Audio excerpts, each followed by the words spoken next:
옆사람과 인사하시겠습니다. 잘 나오셨습니다.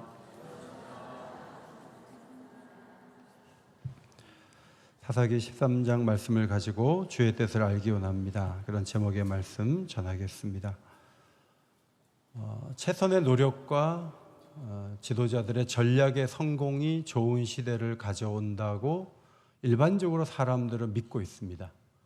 그것은 성경이 강조하는 바는 조금 다른 생각이죠. 성경은 하나님이 주신 기준에 따라 살면 하나님의 후원하심을 받지만 하나님의 기준에서 멀어지면 아무리 노력하고 애써도 징벌의 대상이 될 뿐이다. 성경은 계속 그 사실을 전합니다. 세월이 흐르면서 비교적 짧은 기간 일하고 물러나는 사사들이 이어지면서 하나님의 뜻을 제대로 알지 못했기 때문에 그들의 역할이 제한적일 수밖에 없다는 사실을 사사기는 기록합니다. 여호수아 시대와 왕정 시대 사이의 사사들은 온니엘과 같은 이상적인 지도자도 있었지만 서서히 왕들을 흉내내면서 절대 권력을 구축하려는 방향으로 흘렀습니다. 입산이라는 사사가 아들 30명과 딸 30명을 두어서 가족 중심의 권력 체계를 만들고자 했습니다. 스불론 사람 엘론이라는 사사는 10년을 이끌었고 압돈이라는 사사는 아들 40명, 손자 30명을 두었는데 이 숫자는 후궁이 있었다는 것을 보여주는 숫자입니다. 이들은 이스라엘을 구원했다는 역사적 평가를 받지는 못했습니다. 하나님께서 여호와의 목전에 악을 행하던 이스라엘 백성들을 블레셋 사람들의 손에 40년이나 넘겨줬다고 했습니다. 하나님 목전에 악을 행했지만 자기들이 보기에는 괜찮아 보였어요. 우리가 무슨 악을 행해? 세상이 그렇지. 살다 보면 그럴 수 있지. 대부분 그러고 있을 때 하나님께서 안 되겠다. 40년 동안 고생 좀 해야 되겠다 하고 블레셋 사람의 손에 넘겨주셨던 것입니다. 죄는 우리 양심을 어기거나 공동체가 정한 규율을 깼다는 것이 아니라 죄는 그 시대를 향한 하나님의 뜻을 어기는 행위, 그게 죄입니다. 마노아라는 사람의 아내가 임신을 했는데 어느 날 여호와의 사자를 통해서 먼저 임신하게 될 것이라는 이야기를 들었습니다. 이 아기가 태어나면 블레셋 사람의 손에서 건져낼 것이라는 이야기도 들었습니다. 여호와의 사자는 이 아기가 하나님께 바쳐진 나실인이 된다고 말씀했습니다. 민수기 6장에 가면 나실인의 규례가 있는데 그것은 자발적으로 제가 나실인이 되겠습니다 하고 나실인이 되는 거고요. 제가 1년 동안 나실인으로 살게요 하면서 기간도 자기가 정하는 거예요. 이렇게 태어나면서부터 너는 나실인이다 이렇게 말씀하는 경우는 성경에서 보기 힘듭니다. 마노아의 아내에게 하나님은 사자를 보내어 앞으로 낳을 아들은 머리를 자르지 말고 포도나무 열매를 먹지 말라고 지시했습니다. 기록이 없지만 민수기 6장에 나온 대로 시체를 가까이 하지 말라는 명령도 따라야 했을 것입니다. 태어날 삼손은 비자발적인 나실인으로 포도주나 부정한 음식을 가까이 하지 않아야 했습니다. 하나님은 태어나기도 전에 자신의 정한 규칙 아래 삼손을 부르셨습니다.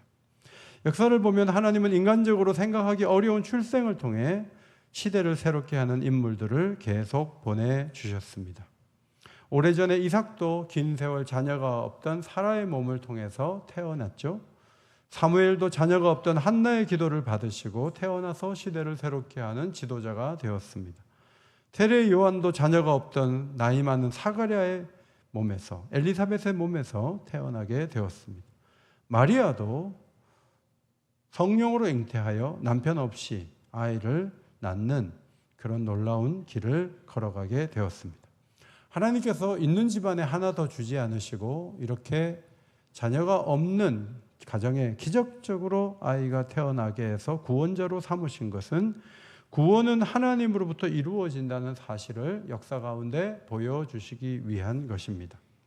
삼손, 이삭, 사무엘 그리고 세례 요한의 출생과 예수님의 탄생과의 공통점은 어려운 가운데 태어났던 것이지만 근본적으로 두 가지 정도 차이점이 있습니다. 하나는 고대 여성들이 불명예와 실망감을 갖고 힘겨운 가운데 살아가고 있을 때 하나님이 임신의 소식을 통보하시면서 불명예를 걷어내시고 존귀와 기쁨을 주시며 출생의 소식을 알려주셨습니다. 그러나 예수님의 어머니 마리아는 네가 잉태하게 될 것이라는 이 사실은 굉장히 불명예스러운 것이었습니다. 그 남편조차도 조용히 끝내야 되겠는데 라고 생각할 정도로 불명예스러운 것이었습니다. 오늘날에도 우리가 전도할 때 십자가의 부활, 십자가에서 죽은 예수가 부활했다는 소식도 상당히 비이성적인 복음의 내용이지만 그 하나님의 아들 예수님이 정혼한 상태에 있던 여성 마리아가 남자를 알지 못한 채 태어났다는 것을 우리가 믿고 있다는 이야기를 하면서 전도받는 사람들은 입으로 비웃는 표정을 짓게 되는 것이죠. 그러나 하나님은 있을 수 없는 상태에서 마리아의 몸에서 아들을 태어나게 하심으로 구원의 주체가 하나님 자신이심을 선포해 주셨습니다. 예수님이 갖고 있는 또 하나의 불명예는 십자가에서 죽은 사건입니다. 율법에는 나무에 달린 자가 저주받은 자라고 기록되어 있는데 그럼에도 불구하고 하나님은 그 불명예를 떠안으시며 예수를 비참한 죽음의 자리에 이르게 하셨습니다. 그리스도 예수와 또 다른 태어난 구원자들 사이의 두 번째 차이는 삼손이 가져왔던 구원이 일시적이고 불완전했다는 것입니다. 이스라엘을 블레셋에게서 건지기 위해서 하나님이 초기에 사용하신 지도자가 삼손이었습니다. 그래서 13장 5절에 보면 블레셋 사람의 손에서 이스라엘을 구원하기 시작했다. 그렇게 적고 있습니다. 하나님은 블레셋 사람의 손에서 이스라엘 백성들이 온전한 자유를 누리도록 또 한 사람을 세웠는데 그 사람이 바로 우리가 잘 아는 다윗 왕입니다. 사무엘상 17장 50절 말씀을 앞에 보시고 읽겠습니다. 시작. 다윗이 이같이 물매와 돌로 블레셋 사람을 이기고 그를 쳐 죽였으나 자기 손에는 칼이 없었더라. 정말 장신이고 엄청난 장군인 블레셋 장군 골리앗을 빈손으로 칼을 들고 가지 않고 쓰러뜨렸습니다. 그리고 골리앗의 칼을 빼어서 그 목을 쳤습니다. 이 사건은 블레셋에게서 다윗이 구원자가 된다는 출발점과 같은 위대한 사건인 것입니다. 사무엘하 8장 1절에 그 후에 다윗이 블레셋 사람들을 쳐서 항복을 받고 블레셋 사람들의 손에서 메덱 암마를 빼앗았다는 기록이 있습니다. 여러분, 사울이 블레셋 사람들의 표피를 구했잖아요. 그럼 딸을 준다고.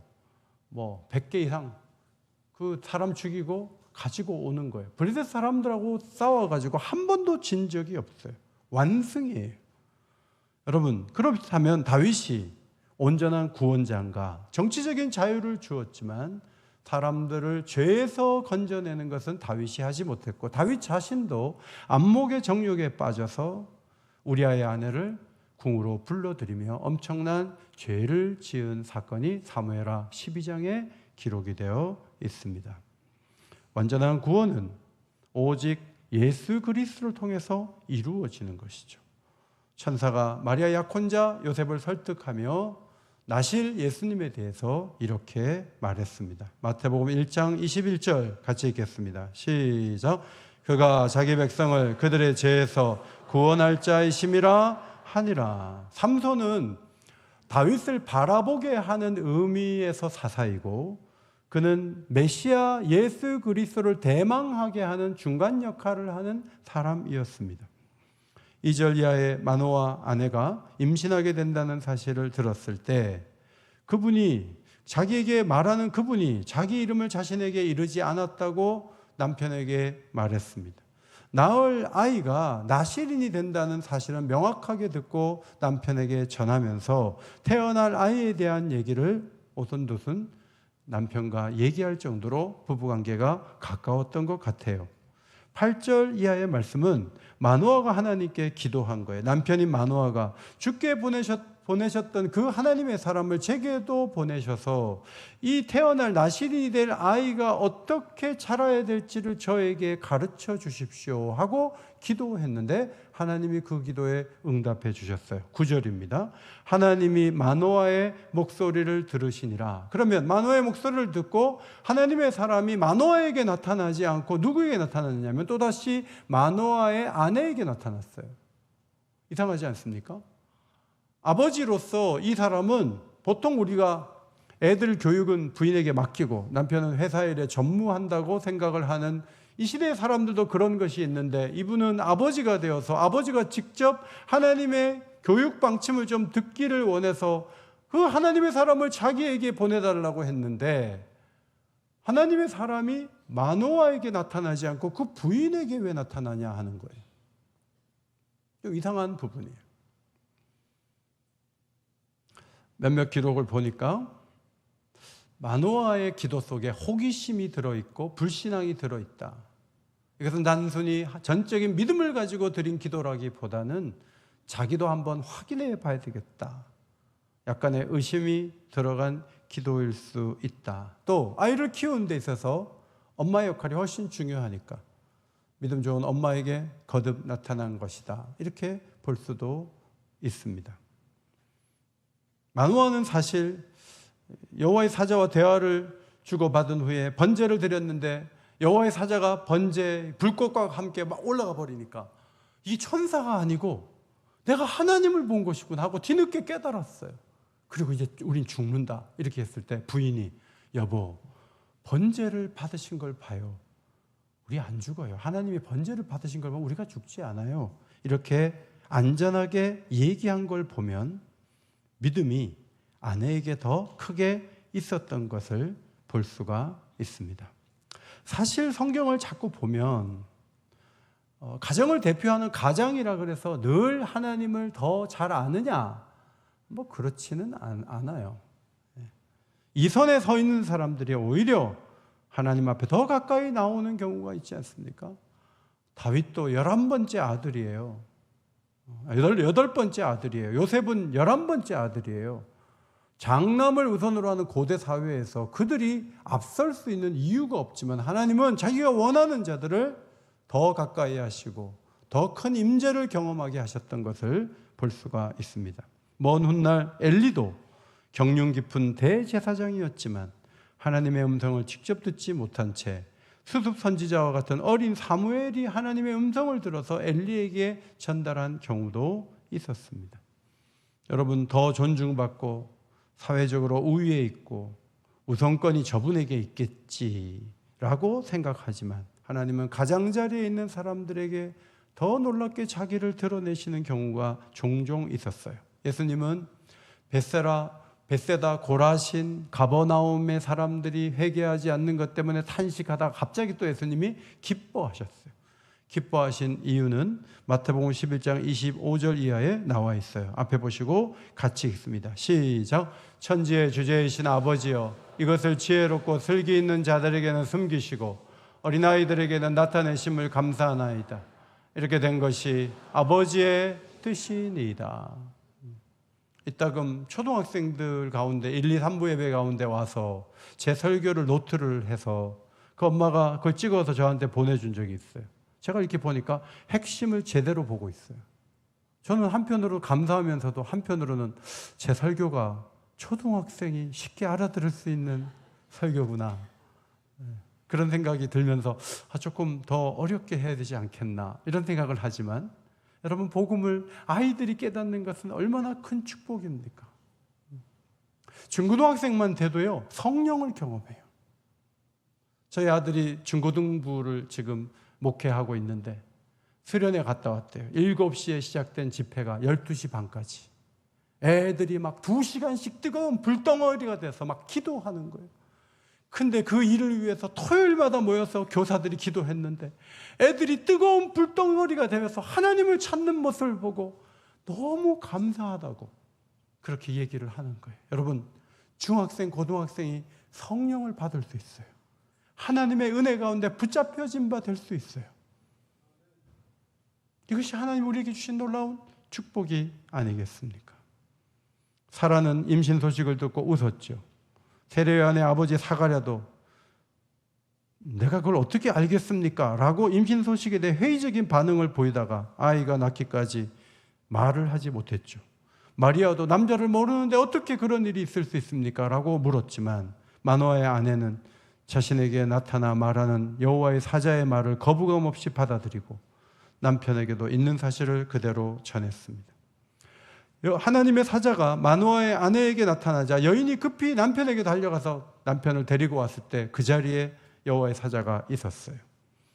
마노아는 아내가 만났던 그분인지를 확인하고 이렇게 말했습니다. 12절입니다. 앞에 보시고 읽습니다. 시작. 이제 당신의 말씀대로 되기를 원하나이다. 이 아이를 어떻게 기르며 우리가 그에게 어떻게 행하리까? 여호와의 사자는 마노아의 아내에게 이전에 말했던 그대로 말했습니다. 포도나무의 소산을 먹지 말고 포도주와 독주를 마시지 말고 하나님이 명령한 것을 다 지키라고 말했습니다. 마노아는 그냥 보내면 안 되겠다 싶어서 염소 새끼라도 하나 잡아서 대접을 하려고 했더니 그 사람이 말했습니다. 번제를 준비하려거든 마땅히 여호와께 드리라. 그때 마노아가 담대하게도 물었습니다. 여호와의 사자의 이름이 뭡니까? 당신 이름 뭐요? 라고 물었어요. 그랬더니 그 여호와의 사자가 내 이름은 기묘자다 라고 대답했어요. 히브리어를 보면 펠리라는 형용사를 썼어요. 놀라운, 기이한, 인간의 지각을 초월하는 그런 존재라고 말했던 것입니다. 이사야 9장 6절에 보면 펠레 명사형이 나오는데 메시아의 별칭, 기묘자입니다. 구약 성경에 예수께서 사람의 모양으로 나타났던 몇 번의 장면 중 하나가 사사기 13장 7절인 것입니다. 마노아가 알기 원했던 정보는 앞으로 태어날 아이를 특별하게 양육할 정보였습니다. 마노아가 아이 양육에 대한 필요한 규정이 있다면 알려달라고 얘기했지만 하나님의 사자가 그것에 대해서 아무 얘기도 하지 않고 사라졌어요. 자녀를 상위권 대학에 보내려면 어릴 때부터 전략과 정보가 충분해야 한다고 합니다. 대학의 방향과 전공을 보다 빨리 정하고 학생부 종합 전형에서 중요하게 여기는 것을 부모가 미리 파악을 하고 수많은 정보를 필터링을 해서 정리를 한 다음에 3년 동안의 페이스메이커 역할을 해주면 상위권 대학에 보낼 가능성이 높아진다고 많은 사람들이 말합니다. 마노아의 경우도 나실인으로 제대로 키우려면 신명기 6장의 규례 이상의 구체적인 정보를 달라는 거예요. 마노아는 그분이 제안한 대로 바위 위에서 여호와께 염소 새끼와 소제물을 가져다가 번제를 드렸을 때 불꽃이 제단에서 올라가면서 여호와의 사자도 제단 불꽃에 휩싸여 올라가는 모습을 보면서 마노아와 그의 아내가 땅에 엎드리고 말았습니다. 마노아는 뒤늦게 자신과 말한 분이 하나님인 걸 깨달았고 이제는 죽을까 하여 두려움에 떨었지만 그 아내가 믿음의 말로 남편을 안심시켰습니다. 믿음은 하나님의 약속대로 되는 것을 신뢰하는 거예요. 그리고 두려움을 떨쳐내는 능력이에요. 여러분, 그저께까지 열대야가 17일이에요. 밤에 잘 수가 없어요. 너무 더웠어요. 남편이 얘기합니다.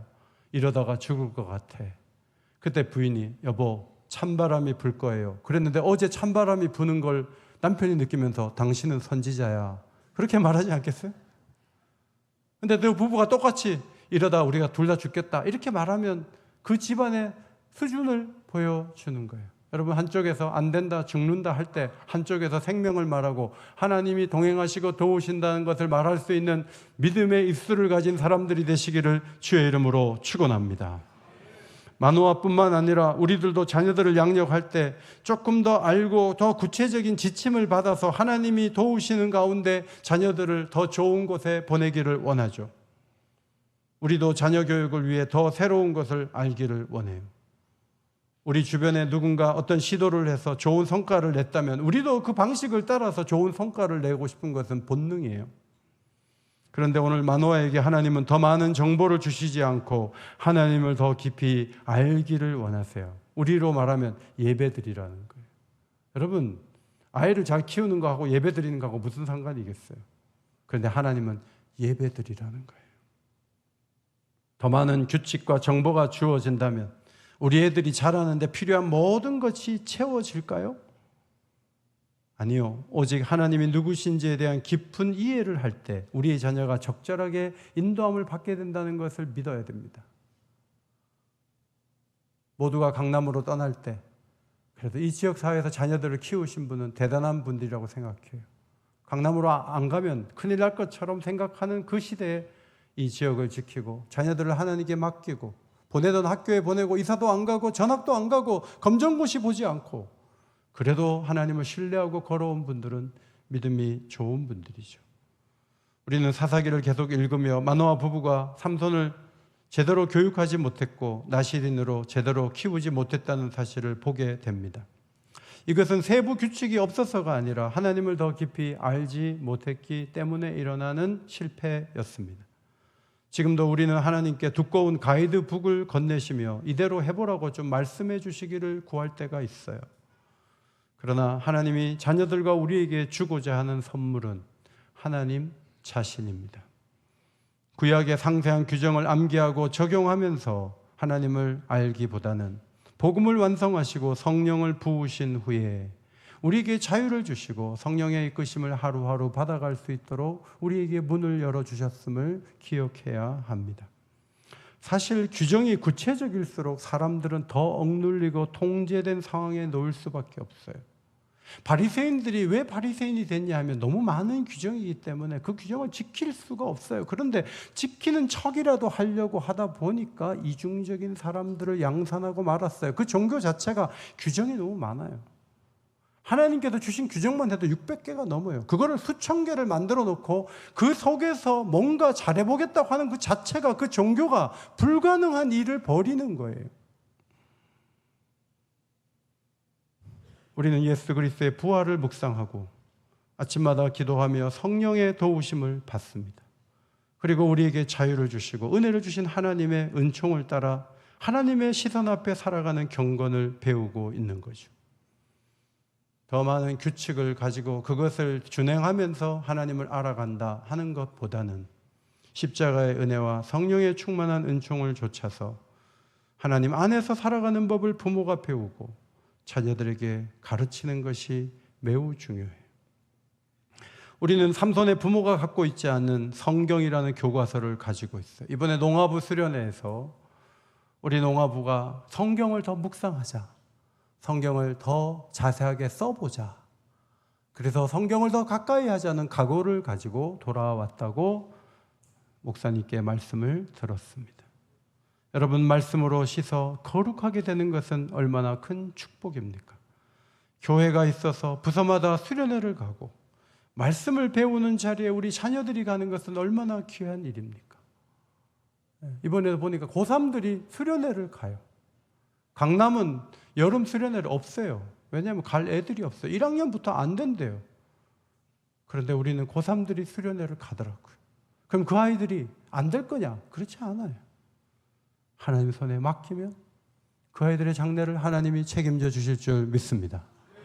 하나님이 도우시는 거죠. 삼손이란 이름의 그 히브리어 발음은 심숀이에요. 심숀이란 뜻은 작은 태양이라는 뜻이에요. 그 부모가 가나안 신앙의 영향을 받아서 우리 아들은 작은 태양이다 이렇게 지은 거예요. 그러니까 이 부모가 흠이 많은 사람이고 제대로 된 사람들이 아니기 때문에 삼손을 제대로 키울 수도 없었어요. 그럼에도 불구하고 하나님은 삼손을 보내서 블레셋의 손에서 내 백성을 건져내겠다는 일을 시작하셨던 것입니다. 24절에 삼손이 자라면서 여호와께 복을 받고 25절에 성령이, 여호와의 영이 그를 인도했다는 것을 기록하고 있죠. 마지막 사사 삼손은 이스라엘의 마지막 희망이었습니다. 블레셋에게서 구원받는 역사의 시동을 걸었지만 그는 많은 부분에서 욕구대로 살았던 방랑자에 불과했습니다. 사사기의 저자가 삼손의 그 실패를 상세하게 기록한 것은 그의 실패를 세상에 소문내기 위한 것이 아니라 또 다른 구원자, 완전한 구원자가 우리에게 필요하다는 것을 역설하기 위해서 이 기록을 우리에게 남긴 것입니다. 그렇다면 다음 세대를 어떻게 하면 잘 키울 수 있을까? 우리의 고민을 어떻게 답할 수 있을까요? 최근 한 국제학술지에 실린 출산 문제를 다룬 논문의 제목이 특이합니다. 이 논문의 제목은 이것입니다. 결코 존재하지 않는 것이 언제나 최선이다. 무슨 말이에요? 인생이 힘들다는 거예요. 안 태어나는 게 낫다는 거예요. 여러분, 이 논문 제목이 사실 지금 20대, 30대 청년들의 생각이에요. 그래서 저출산 세계 1위를 20년 동안 한 거예요. 안 낳는 거예요. 결혼할 필요도 없고 결혼했다 하더라도 안 낳는 거예요. 우린 그런 시대를 살아가고 있어요. 10대부터 30대까지 세계 최고 자살률은 1등이 대한민국이에요. 우리의 다음 세대는 엄청나게 정신세계가 많이 무너져 있어요. 전쟁을 거치고 배고픔 속에서 경제를 일구어오고 자손들을 보면 여기까지 왔던 할아버지, 할머니가 잘못해서 우리의 다음 세대가 이렇게 힘이 들고 힘든 세상을 사는 건 아니에요. 우리가 물론 더 잘 가르쳐야 했지만 부모 세대도 살아가느라고 땀 흘리고 애썼어요. 세대 살인을 하지 말라 막 그런 글을 쓰면서 다음 세대가 흔들리는 것을 전부 기성세대의 잘못이라고 쓰는 사람들도 있지만 저는 동의하지 않아요. 기성세대도 참 많이 애쓰고 힘겨운 가운데 여기까지 왔고 격려를 받아야 되고 칭찬을 받아야 될 부분이 분명히 있다고 생각을 해요. 그러면 이 시대를 새롭게 하는 하나님의 전략은 어떻게 이루어질 것인가? 오늘 본문이 가르쳐 준 대로 부모도 자녀도 하나님을 경험해야 돼요. 하나님을 가까이 해야 돼요. 그것이 무슨 우리가 잘 사는 전략에 도움을 주는 것으로 그렇게 주어지는 것은 아니지만 하나님을 경험하면 세상이 가르쳐주지 않는 방법이 나올 수가 있어요. 그것을 우리 자녀들이 경험하면서 부모가 도와줄 수 없는 그 영역에서 하나님의 도움을 받아 살아갈 수 있는 복된 자리에 세우는 것이 우리의 기도 제목인 것입니다. 그렇게 되기 위해서 부모가 하나님을 경험하려고 애쓰고 몸부림치는 모습은 우리 자녀들 앞에 너무너무 중요한 거예요. 제가 지난주에도 말씀드렸잖아요. 애들은 자고 있는데 왕 대신 주님을 찬양하는 소리가 아이들을 깨울 때 우리 아버지는 우리 어머니는 최소한 왕이신 하나님을 이 아침부터 바라보며 찬양하고 있구나. 그 하나님을 만날 때 그들의 인생길이 환하게 열리지 않을까요? 모든 것이 수능 성적에 걸려있지 않아요. 부를 갖는 것에 걸려있지 않아요. 좋은 직장에 취업한다 그래서 그 사람의 인생의 문이 열리는 것도 아니에요. 오늘 중요한 것은 하나님이 부르신 우리들이 또 하나님의 경륜 가운데 태어난 다음 세대가 예수께서 열어놓으신 구원의 빛 가운데 나와 성령으로 충만함을 받고 말씀으로 씻어 깨끗하게 되어서 하나님 앞에 아름다운 도구로 쓰임을 받을 때 이 시대가 새로워질 줄 믿습니다. 제가 보기에 최고의 준비된 대통령은 이재명 대통령이에요. 그러나 최근 보도를 보니 많은 사람들이 준비되지 않는 대통령이라고 벌써 비난하는 말이 쏟아지고 있어요. 이전의 대통령도 그렇고 지금 대통령도 그렇고 대통령이 세상을 새롭게 해준다고 누가 얘기를 해요? 그들은 우리가 기도해 줘야 될 통치자들이에요. 5년 동안 하나님이 지혜를 주셔서 그들이 세상을 흔드는 역할을 하지 않고 많은 사람들에게 만족을 주고 더 좋은 길로 인도할 수 있는 정치 지도자가 되게 해달라고 간절히 기도할 필요가 있어요. 그리고 우리 자신이 하나님을 경험해야 돼요.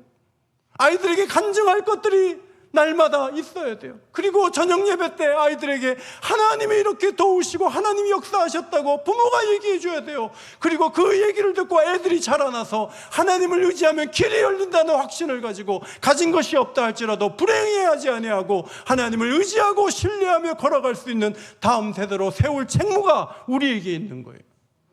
마노아 부부는 실패했지만 여러분은 성공하시기를 바랍니다. 우리는 교회가 있고 하나님 말씀이 있어요.